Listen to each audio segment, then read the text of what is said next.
As we come to the back nine, and there are some changes here to number 10. The goal was obviously to make, we didn't really expound upon it on hole number 1, but we want to make the hole welcoming to the golf course, a little more gentle and a lot less asphalt per se, where we're joining holes 1 and 10 tee complexes and joining the putting surface, the putting green. So when you come out from the back vista and the bar scene and everything and the outdoor patio space, we want that all to be kind of short grass and both teeing grounds going off, and then have the cart path go out in front of number 1 tee to get out there.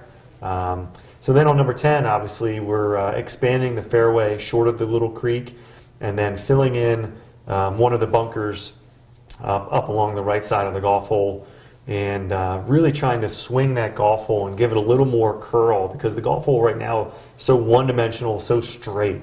We want to bring that golf hole a little further right towards the pond and maybe give it a little sweeping feel, bring it away from the boundary and the wires, the telephone poles and the wires going down the left side and the rock road.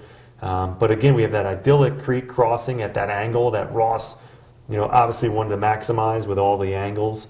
And then at the green, we just expand the bunkering a little bit to enhance those angles. So you really want to hit it down the right side of the golf hole. And this is another great green. That potato chip feel with the waves in the back of the green is so Ross. It's really, really just characteristic of exactly what he was building in that 1920s, early 1920 time frame. Just a slight expansion there.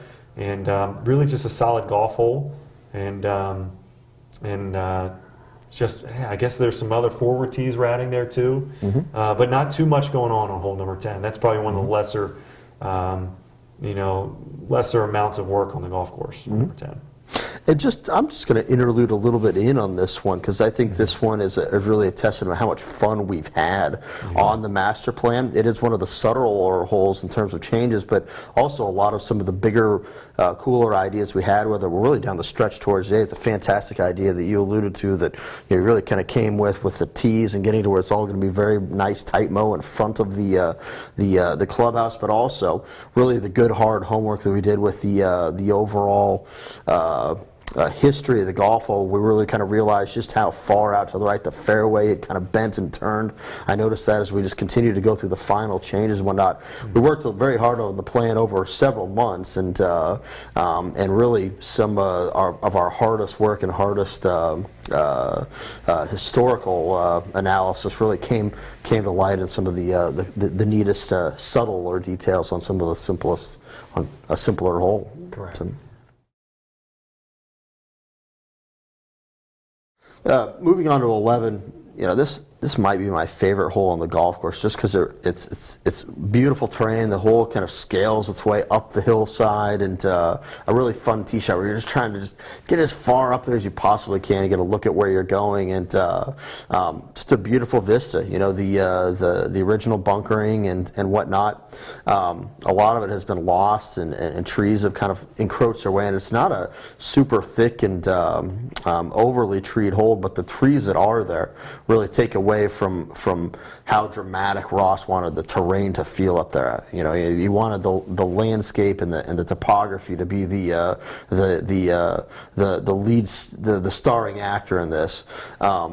So we've just tried to get a lot of those trees out and get some of these bunkers back in the places where he wanted to just kind of have them pockmarked into the landscaping that the players really kind of thinking about where they're going. And that's an unbelievable green. It's a really beautiful green complex at the very tippy top of the hill, where you hit a ball at the left-hand side, and it will curl to the right across the green. So a great par 5 green where you can really get it bouncing around and whatnot, and really just the embodiment of his goals with great ground game architecture.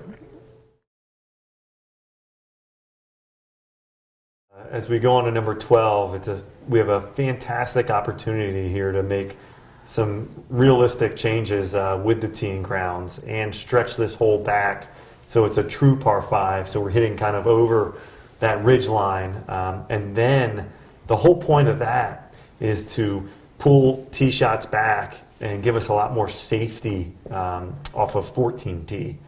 So 14T kind of sticks out there, and so many balls have been going right up to 14T in the last couple years. So we've then joined hole 12 and hole 6 kind of as a dual tee for hole 6 going down that corridor and hole 12 going down our corridor. And then we've dotted 4 bunkers in that ridge line to kind of give you bunkers that aim out over because the ridge line is just so devoid of anything right now. And the fairway starts so far down the golf hole, you don't even see the fairway. So you're kind of just hitting over this rough, scabby, rough hill. So we really wanted to give that some kind of aesthetically pleasing qualities, something really gorgeous to look at. One, when you're coming off of number 5 green on a 6, and then also when you get to 12T, you'll say, wow, this is a really gorgeous golf hole to tee off on. And then, Ross really outdid himself with the bunkering scheme here, all the way down the golf hole. He kind of intermingled number 12 and 13 with these kind of dual bunkers, which he would do so often when he had these open kind of meadows of golf holes. He would kind of bring bunkering into both fairways of golf holes when they were parallel to each other. And so we can see that really, really well with how the fairway joins with 11 and the bunkering joins with 11, and then also how the bunkering kind of joins 13 over there on the right side of the golf hole. And then just a classic Ross golf green, really great angle where the angle is everything, and it's kind of this beautiful kind of funnel green where everything works itself all the way out the front left. I've probably seen about 150 of these exact specimen greens by Ross, where it was either front right to back left, or front left to back right, and kind of a trough green, all about the angle. And you try to hit it as close as you can to the approach bunker there on the left at about 110 yards from the green, and then you were awarded with the best angle into the green.